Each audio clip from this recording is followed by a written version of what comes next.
Barack Obama has an agenda against God. That's what a Christian leader in Kenyan says as the president travels there for an economic summit. Christians in Kenya don't want the president pushing his belief on gay rights. And some of Kenya's top leaders agree. One lawmaker even says they'll tell the president to go home if he talks about gay rights. George Thomas has the story from the capital of Kenya, Nairobi. Nairobi is getting a facelift. The government has been sprucing up the capital city, preparing to host business leaders and presidents from around the world. But the buzz on the streets is all about President Obama's visit. I think this is a guy who really appreciates his roots. Obama visited the East African nation as a U.S. senator, but never as president. His father was from Kenya, and he still has relatives here. Because he's our brother, we welcome him. Polls show Mr. Obama enjoys widespread popularity among Kenyans. But the president's visit is not without controversy. You see, close to 700 Kenyan evangelical pastors have written an open letter asking the president not to talk about the gay agenda. We do not want him to come and talk on homosexuality in Kenya or push us to accepting that, which is against our faith and our culture.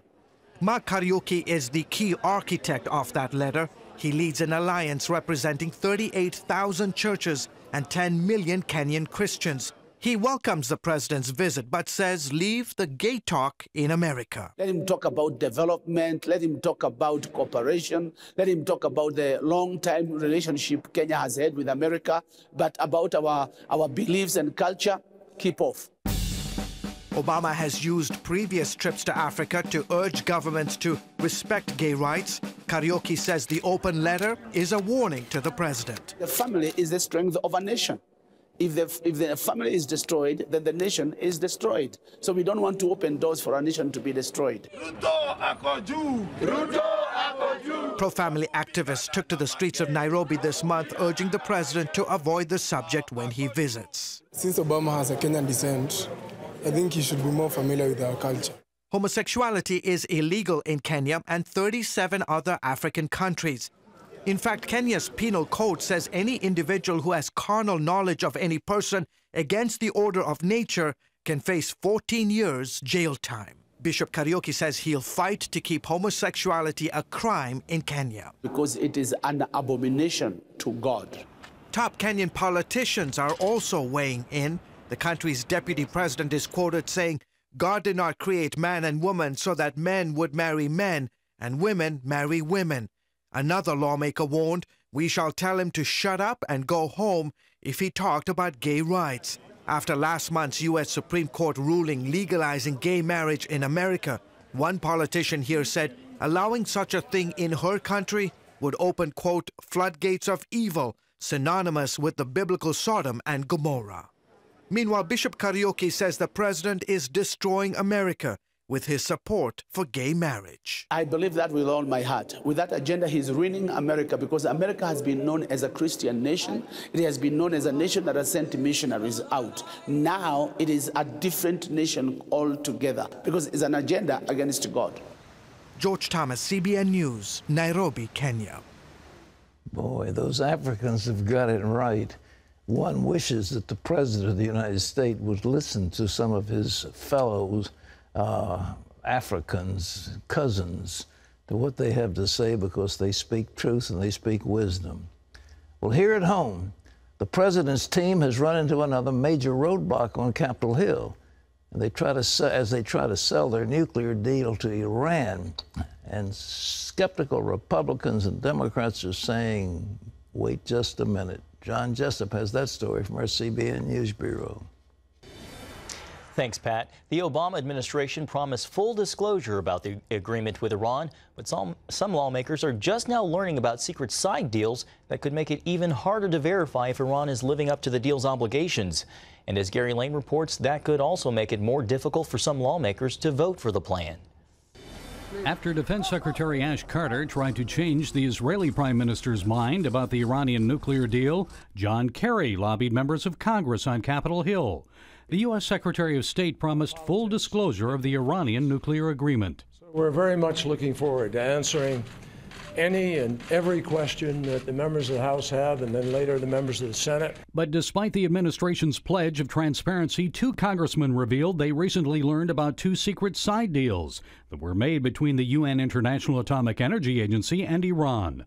Congressman Mike Pompeo and Senator Tom Cotton announced details in a press release. They said the secret deals will not be shared with other countries, Congress, or the public. They apparently involve IAEA inspection of an Iranian military base where nuclear warhead development is proceeding, and PMDs, possible military dimensions of the Iranian nuclear program. The Cotton-Pompeo disclosure forced National Security Advisor Susan Rice to acknowledge side deals were made, involving some sticking points in the negotiations with Iran. The White House will not make details public, but promises to reveal information about the secret deals in a classified briefing with some members of Congress. Congressman Pompeo, a member of the House Intelligence Committee, says the Obama administration agreed to the secret side agreements, and he says without disclosing them, the president is asking the American people to trust but not verify.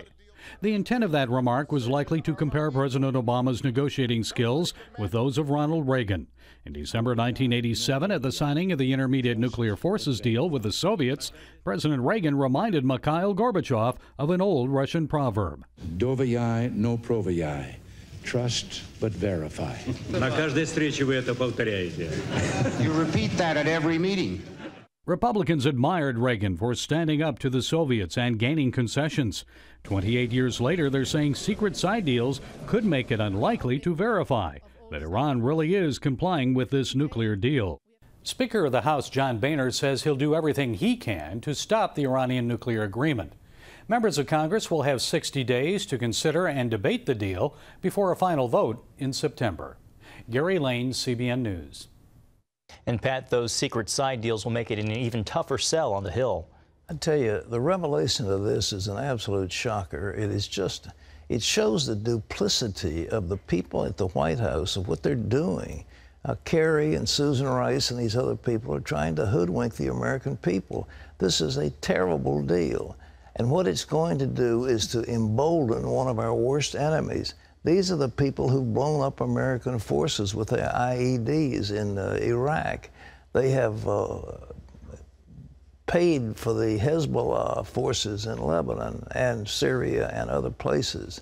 They have funded terrorism all around the world. And they have had great rallies in Tehran shouting, "Down with the great Satan, down with America," right after the signing of this so-called peace accord. This is nonsense. We are being sucked into a vortex of evil, and we're not doing anything about it. So possibly Congress can stop this thing. I don't know what they do. The president said he will, quote, veto anything. Well, in terms of treaty power, if this is a treaty, but maybe it won't be considered a treaty. If it's a treaty, it needs to have a 2/3 vote of the Senate. But I don't know if they're going to get something like that. But ladies and gentlemen, trust and verify. We have a president who has an agenda, and the agenda does not comport with a stronger United States of America. John? Pat, ISIS is a bigger terrorist threat to America than al-Qaeda. That's the assessment from FBI Director James Comey. He told the Aspen Security Forum that the Islamic State's internet campaign to inspire troubled Americans to kill at home has become more of a threat than an attack from outside the country by al-Qaeda. Comey believes ISIS may have already reached thousands of Americans. He also said the FBI has arrested a significant number of people in the last 8 weeks who've been radicalized. Well, 50 Republican senators are now calling on the Obama administration to investigate Planned Parenthood after 2 recently released undercover videos showing 2 different Planned Parenthood officials discussing the sale of baby body parts. Attorney General Loretta Lynch says the Justice Department will review the videos and determine whether to take action. Meanwhile, the effort to defund the nation's largest abortion provider is gaining traction in Congress. Tennessee Republican Diane Black has introduced a House bill that would take away all federal funding from Planned Parenthood. Black says the group has, quote, blood on its hands. And she also points out, Pat, that Planned Parenthood performs more than 327,000 abortions a year while getting more than $500 million in taxpayer money. If you want to see the agenda of Planned Parenthood, read the writings of the founder of Planned Parenthood, Margaret Sanger. She said things that are shocking. She wanted to eliminate the black race because she thought they were inferior. She thought Southern Protestants were inferior mentally. She wanted euthanasia. She wanted sterilization. And there's no question they have an agenda. And to see an organization like that take over 530 million American taxpayer dollars is just astounding. But they are loaded with money. Ladies and gentlemen, they are loaded with money. The American Center for Law and Justice is suing Planned Parenthood of California because, according to whistleblowers, Planned Parenthood of California has triple billed the United States government for procedures they supposedly were being paid for. They were saying, well, we're providing these procedures, mostly abortions, but you've promised to pay us, but now we're going to bill you 3 times for it.